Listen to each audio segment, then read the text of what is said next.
Let's talk about some of the breathtaking beauties of the Old West, from fearless gunslingers to elegant ladies of the evening. Each of them had a unique story to tell. So grab your hats and people and saddle up, because this is a ride you won't want to miss. Number 5, Ann Bassett. The owner of one of the largest ranches in the area, Ann Bassett wasn't your normal rancher. She had a beef, pun intended, with powerful cattle barons who wanted her land. She was a well-known rancher in Browns Hole, Colorado, and her sister Josie was also involved, and they both frequented places where there were no laws, particularly Butch Cassidy and his Wild Bunch crew. Butch Cassidy and his gang were frequent visitors at their ranch, and they developed a crush on Ann and Josie because they were considered to be by that point not only attractive but also intelligent and well-spoken. When Ann was just 15 years old, she even got romantically involved with Butch Cassidy. Her sister Josie was also smitten with Elza Lay, and the sisters even dated outlaws Ben Kilpatrick and Will Newscarver, who later joined the Wild Bunch gang. In 1928, Ann got married to Frank Willis, and they moved to a small town in southwestern Utah. They stayed there until Ann's death at the ripe old age of 78.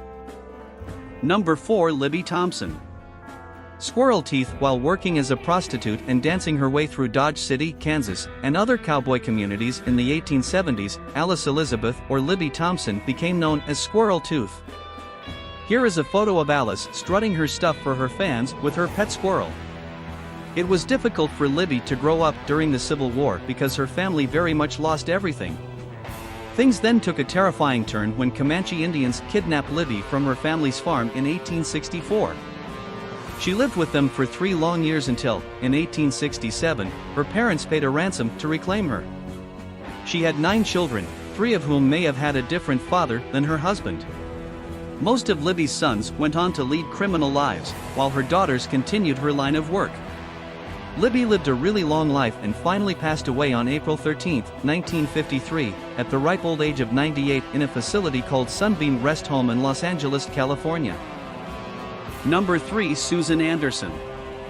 Anderson, also called Doc Susie, who was born in Indiana in 1870 and went to medical school, was completely devoted to her work as a doctor. Her claim to fame is that she saved a miner's arm when another doctor indicated it needed to be amputated, which caused quite a stir. Susie practiced medicine for an incredible 47 years, continuing until the age of 84. She treated a wide range of patients, from expectant women to people who had suffered skiing accidents. She even battled pneumonia during the severe flu epidemic of 1918.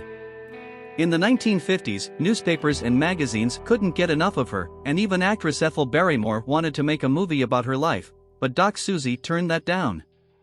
What's kind of cool is that she made house calls to her patients, but here's the kicker: she didn't own a horse or a car. Instead, people paid her in food or firewood instead of money. Number 2, Annie Oakley. You won't believe how Annie Oakley turned it all around and became a major celebrity as the Rifle Queen. Here's a sad twist, though some experts think she might have been sexually abused when she was young. It's a really tough story, but Annie, well, she used her sharp mind and incredible shooting skills to overcome her hardships. Annie Oakley was born into a poor family and had to deal with some really harsh things like being mistreated, overworked, and even going hungry. This woman is a true legend. She is a Western hero and an American icon who has left her mark in history. Annie Oakley proved she could outshoot most men while maintaining her grace and dignity throughout, and thanks to movies, television, books, and museums, her legend is still going strong in the 21st century. Number 1, Baby Doe Tabor. Elizabeth McCourt Tabor, also known as Baby Doe, was once hailed as the most beautiful woman in the Wild West. She had a remarkable life story, rising from poverty to affluence only to fall back into it due to a tragic turn of events.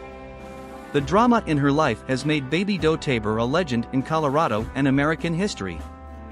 Baby Doe Tabor wasn't your typical Victorian lady. She broke all the rules of her time and didn't care about society's expectations, especially when she married a powerful industrial tycoon.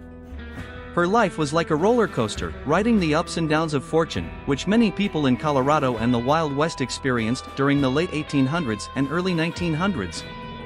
She was a fearless, independent Western woman who did things her own, and that is how she will be remembered.